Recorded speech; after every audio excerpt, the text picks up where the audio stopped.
High-frequency words are a common part of the K-2 classroom. You'll see teachers commonly using flashcards to represent each of these words and help students remember these high-frequency words to support their reading. This practice is also common in the home.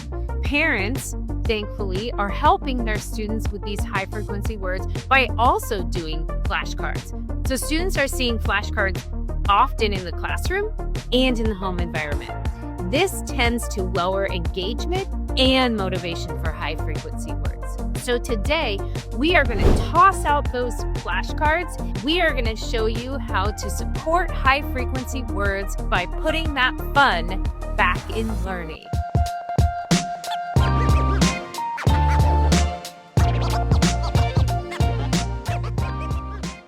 Welcome back to my channel. I am Dr. Stacy Vaught, and I'm excited today to share with you how you can bring fun into learning high-frequency words. Remember, high-frequency words are those words that your students in the K-2 classroom are going to often see when they are reading. We want them to recognize these words and know them to help with that fluency and help kind of move them along through reading. We are not going to talk today about how you should teach high-frequency words. There is resources available to talk about how you can teach them through patterns. There is often a way your school will adopt to help you teach high-frequency words. But what we're going to talk about today is whether you're in the classroom or you're a parent at home and you just want to help those high-frequency words with your child or your student, we are going to talk about some fun ways that we can remind our students or remember those high-frequency words. So let's get started. One of the first activities that I want to share with you is called Swat, the high-frequency word. Yep, you heard it, Swat. We are going to use a fly swatter, and we are going to play a little game called Swat, the high-frequency word.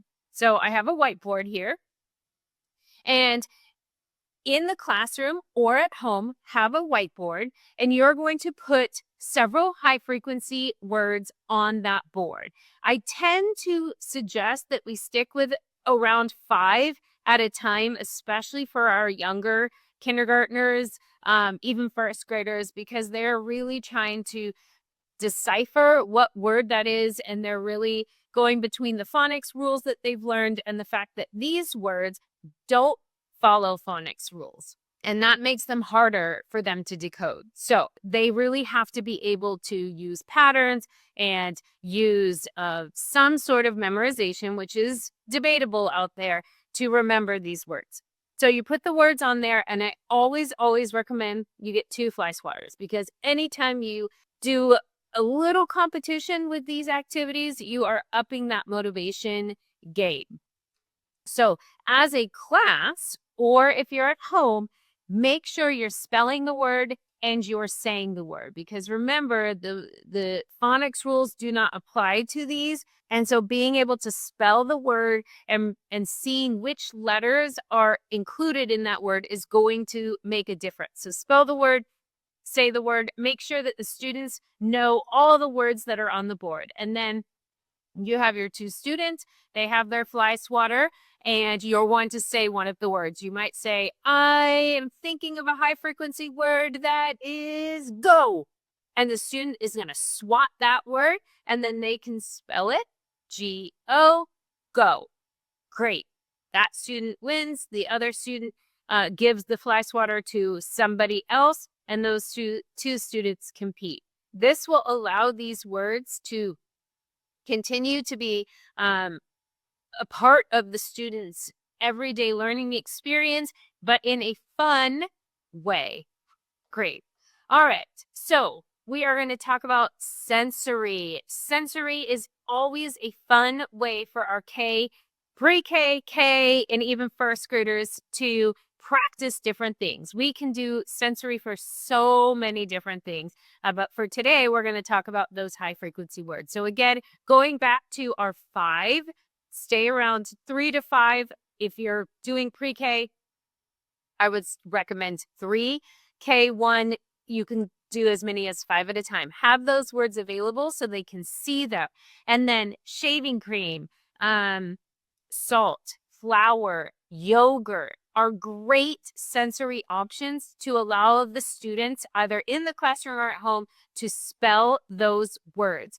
A couple notes. Barbasol is the best shaving cream that I have found. It's really fluffy and creamy, and it really allows them to spell those words and see them in there. Yogurt is a fun way because we know that our littles tend to like to put things in their mouths. So when you use yogurt, they can spell the word go, G-O, say it. I always have them underline it when they say it. And then if they taste it, there's nothing, it's just fun for them.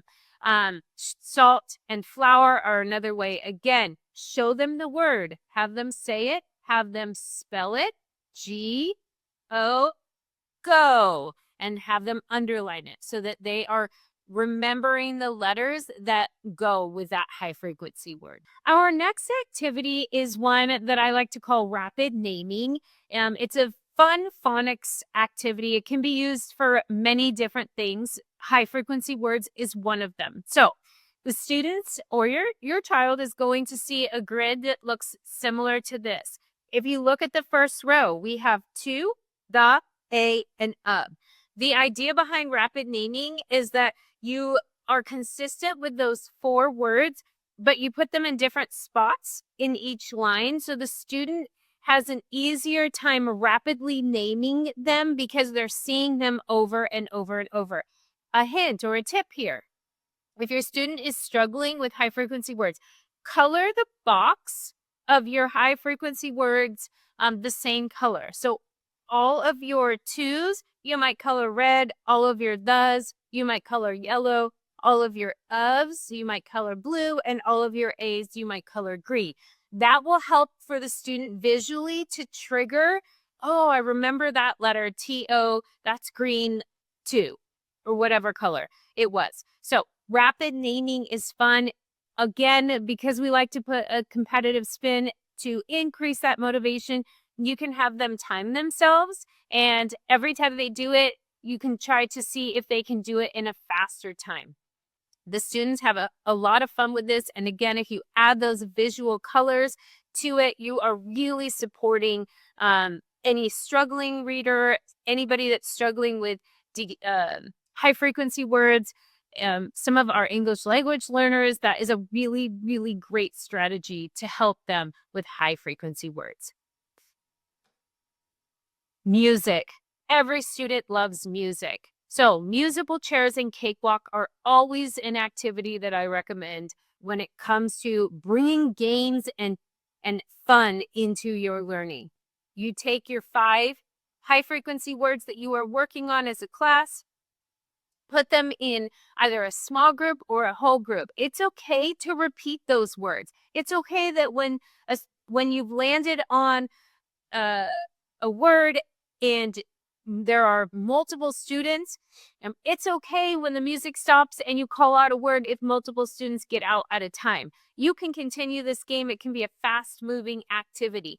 So if you have your words, let's say to, the, of, a, and was, you can put those on the chairs or in a circle for cakewalk. You start the music, they walk around. You can do fun things with it. You might say tiptoe this time, or you might say high knees, and they have to do high knees. It just brings another element of fun that engages them if you're losing them on something.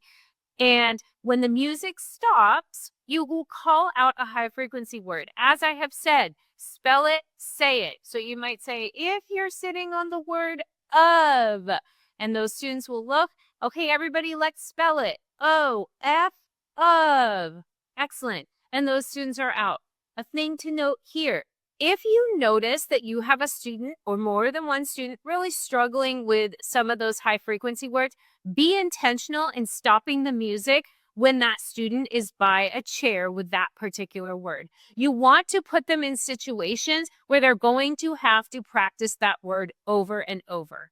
So Be intentional. Use this as a little informal assessment to help them with those words. You can check it off that they practice it and that you have seen growth in that area.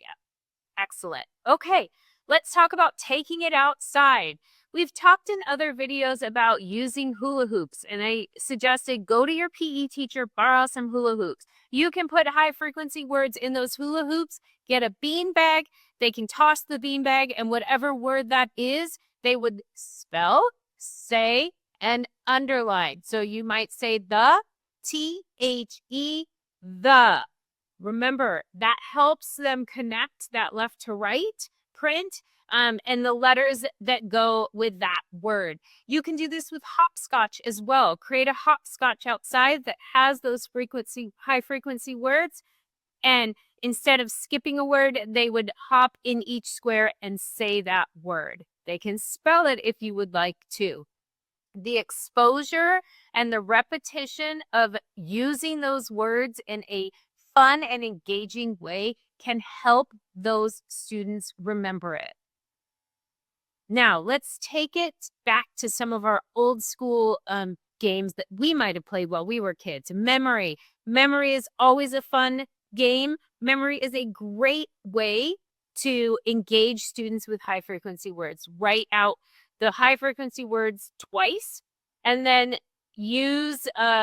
mix up all the cards, put them face down, and they can play with a friend. They can play at home with the parent, and they can, when they find a match, they spell it, they say it, and they can use it in a sentence. This will help with that connection. How do I use this word? The word is the, T-H-E, the. The dog is sleeping. Excellent. Now they have spelled it, they have said it, and they've used it in the sentence. That repetition of that word is consistent for them. Another great activity is word hunt or I Spy. Allow these words that you're teaching them this week to be all over the classroom or all over the home. Find high traffic areas in the home, the bathroom, when they're brushing their teeth, when they're trying to get a snack in the pantry. Put those words intentionally around the house. You can play I Spy with it. You can play going on a word hunt. I'm going to find 5 words, and they have to bring those words to you. And you, again, spell it, say it, and try to get them to use it in a sentence. Have those words be commonly a part of their daily activities, and it will help them to remember those words. And in turn, that will help them with their fluency when they're reading. So we've talked about high frequency words with sensory. We've talked about high frequency words outside the classroom, inside the classroom, in the home. There are so many ways that we can help our students have fun with high frequency words, and we can toss out those flashcards and we can bring that motivation back to learning. So think about it. Would you want to use flashcards, or would you want to bring one of these games into your classroom to expose your students to those high frequency words? I think that the games may see a big difference in your engagement and your motivation. Thank you so much for listening. Don't forget to like and subscribe so we can continue on this journey with your path to the classroom.